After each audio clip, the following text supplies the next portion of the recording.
আসসালামু আলাইকুম। কাছে দূরে যে যেখান থেকে দেখছেন সকলকে আমার পাকের ঘরে ওয়েলকাম জানিয়ে আজকের ভিডিওটি শুরু করছি। আশা করছি সকলে মঙ্গল মতো আছেন। তো এই মজার খাবারটা দেখে নিশ্চয়ই বুঝতেই পেরেছেন যে এটা হলো বুটের ডালের হালুয়া বা ছোলার ডালের হালুয়া। তো সেটা খুব শর্টকাট করে দেখিয়ে দিব কিভাবে কেমন করে এত মজাদার একটা হালুয়া ডেজার্ট রেসিপি তৈরি করা যায়। বড় কড়াইয়ের মধ্যে আমি দিয়ে দিচ্ছি ঘি, গাওয়া ঘি। এই ঘিটা এত ভালো, সেই ঘি দিয়ে দিচ্ছি 6 থেকে 7 টেবিল চা চামচ। আর ঘিটা একটু গলে গেলে তার সাথে দিয়ে দিচ্ছি এই যে গরম মশলাগুলো, মানে গরম মশলা বলতে মিষ্টি খাবারে যে মশলাগুলো আমরা দিতে পারি সেই মশলাগুলো, এলাচ, গ্রিন কালারের এলাচ, দারুচিনি আর তেজপাতা। এর সাথে আমি অ্যাড করে দিচ্ছি এখানে আমার 1 কেজি বুটের ডাল বা ছোলার ডাল, যেটা আমি ভিজিয়ে সিদ্ধ করে সারা রাত ভিজে রেখেছিলাম। সকালবেলা উঠে সিদ্ধ করে প্রেসারে আমি আসলে সিদ্ধ করেছি কিভাবে, প্রেসারে 1-2টা সিট দিয়ে নিয়েছি। তারপরে সেটাকে আমি এই যে পাটাতে বেটে নিয়েছি। আর পাটাতে বেটে নিলে মিহি হয়, সুন্দর হয়, খুব ভালো হয় হালুয়াটা। তো 1 কেজি সাথে হালুয়ার সাথে মানে ডালের সাথে, ছোলার বুটের ডালের সাথে আমি দিয়ে দিব এখানে প্রায় 3 পোয়ার মতো চিনি। তবে চিনি বেশি দিলে দিতে পারেন, তবে খুব বেশি হয়ে গেলেও কিন্তু আবার আঠালো বা জমাট বাঁধতে সমস্যা হয়, একটু ল্যাদল্যাদে হয়ে থাকে আর নরম হয়ে যায়। এই জন্যই আমি এখানে দিয়ে দিয়েছি আমাদের দেশি চিনি এখানে 3 পোয়ার মতো। তো 1 কেজিতে থাকে 4 পোয়া, 4 গ্লাস, আর আমি এখানে দিয়ে দিচ্ছি 3 গ্লাস হলো চিনি। তো আমার হিসাব অনুযায়ী এটা হলো যথেষ্ট মিষ্টি, এবং আমার মনে হয় না যে আরও মিষ্টির প্রয়োজন আছে। দেখেন, দেখতে বুঝতে পারবেন যে একবারে চিনি চিনি হয়ে আছে একবারে এই ডালগুলো, বুটের ডালগুলো। তো সেটা এখন আমি পর্যায়ক্রমে নাড়তে থাকবো, আর এটা কিন্তু নাড়া বন্ধ করা যাবে না। আর এখন যেহেতু দেখতে পাচ্ছেন স্থির হয়ে আছে, চুলাটা কিন্তু আমার বন্ধ হয়ে গেছে। এরই মাঝে আমার গ্যাসও ফুরিয়ে গেছে, বুঝতেই পারছেন যে রান্না বসিয়ে দেওয়ার পরে গ্যাসের সিলিন্ডার, সমস্যা নাই, নিচে থেকে আমাদের নিচে বিল্ডিংয়ের নিচে গ্যাসের সিলিন্ডার থাকে, সেখানে কল দিয়ে দিলেই কেয়ারটেকার চেঞ্জ করে দিবে।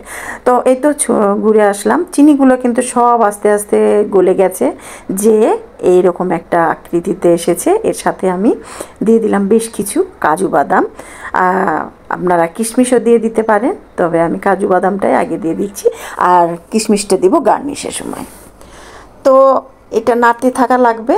এক পর্যায়ে দেখবেন যে আঠালো হয়ে কড়াই থেকে উঠে আসছে। আবার খানিকটা ঘি দিয়ে দিলাম আমি, এতে করে ঘ্রাণটা আরও সুন্দর হবে। প্রথমে অবশ্য আমরা ঘি দিয়েই কিন্তু রান্নাটা শুরু করেছিলাম। আর এই রান্নাটা খুবই সহজ, তবে খেয়াল রাখতে হবে যাতে নিচে কোনো রকমে কড়াইটা বা ফ্রাই প্যানটা ধরে না যায়। মিষ্টি খাবারে এমনি কিন্তু একটু পোড়া লাগলেই গন্ধ হয় বিশ্রী, তো এই জন্য অনবরত নাড়তে থাকা লাগে, হাতটা ব্যথা ধরে যায়। তো এই তো নাড়তে নাড়তে নাড়তে এক পর্যায়ে দেখবেন কোনো রকমের পানির কিন্তু এখানে প্রয়োজন নেই, পানির কাজও নেই। তো নাড়তে নাড়তে একসময় দেখবেন লাসা হয়ে কড়াই থেকে উঠে আসছে, তখনই বুঝে যাবেন যে আপনার হালুয়াটা ডোটা হয়ে গেছে। তো এই তো হালুয়া ডোটা কিন্তু হয়ে গেছে, চুলার জালটা বন্ধ করে দিয়েছি। এইবারে হাতে ঘি মাখিয়ে নিয়েছি, আর আজকে আমি হালুয়ার গুলা তৈরি করব এরকম ফেলে, কি বলে ভুলে গেলাম কেন, যে ডাইসে ফেলে। এই ডাইসগুলো আমরা ছোটোবেলা থেকেই হালুয়া তৈরি করে আসছি, আমার মাও তৈরি করতো, এখন আমার ঘরেও এটাই চলে। আমরা বরফি করে নেই, দেখা যায় কিছুটা ডিজাইন করে নিই এই ছাঁচে ফেলে, আর কিছুটা বরফি তৈরি করে নিই। বেশি হলে, যেহেতু আমার আজকে 1 কেজি ডালের এটা হালুয়া, তো এখানে আর বরফি করব না, এইরকম হাত দিয়ে তৈরি করে নিব। ঘিটা মাখিয়ে নিলে ভালো হয়, খুব সহজেই উঠে আসে। দেখেছেন তো কি সুন্দর কালারটাও আসছে, মাশাআল্লাহ।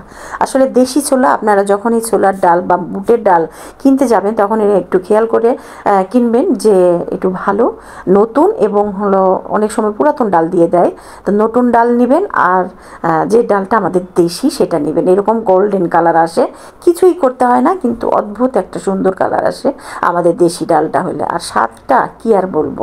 যারা হালুয়া পছন্দ করা মানুষজন আছেন, তারা তো হালুয়া, বুটের ডালের হালুয়া বিশেষ করে, হালুয়া তো অনেক কিছুরই হয়, পেঁপের হালুয়া হয়, গাজরের হালুয়া হয়, বাদামের হালুয়া হয়, সুজির হালুয়া হয়, তবে এটা কিন্তু বেস্ট। এটা আমার সারা বছরে মিনিমাম 4-5 বার বানাতেই হয় কম করে, আর আমার বাচ্চা খুব পছন্দ করে, আর আসলে খুব ভালো এবং স্বাস্থ্যসম্মত একটা খাবার, হেলদি একটা খাবার। এটা বাচ্চাদের টিফিনে দিয়ে দেওয়া যায়।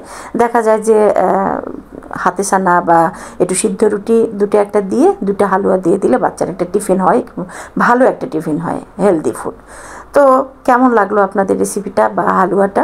আর এটা অনেক মিষ্টি হয়েছে, আমার 3 পট মানে চিনি এখানে যথেষ্ট হয়েছে, খুব বেশি। তো সকলে ভালো থাকবেন, আর রেসিপিটা যদি ভালো লাগে অবশ্যই লাইক কমেন্ট করে পাশেই থাকবেন। বুটের হালুয়া সংক্রান্ত যে কোনো সমস্যা বা প্রয়োজনীয় কোনো টিপস পেতে অবশ্যই কমেন্টের মাধ্যমে জানাবেন, আমি আমার যথাসাধ্য চেষ্টা করব।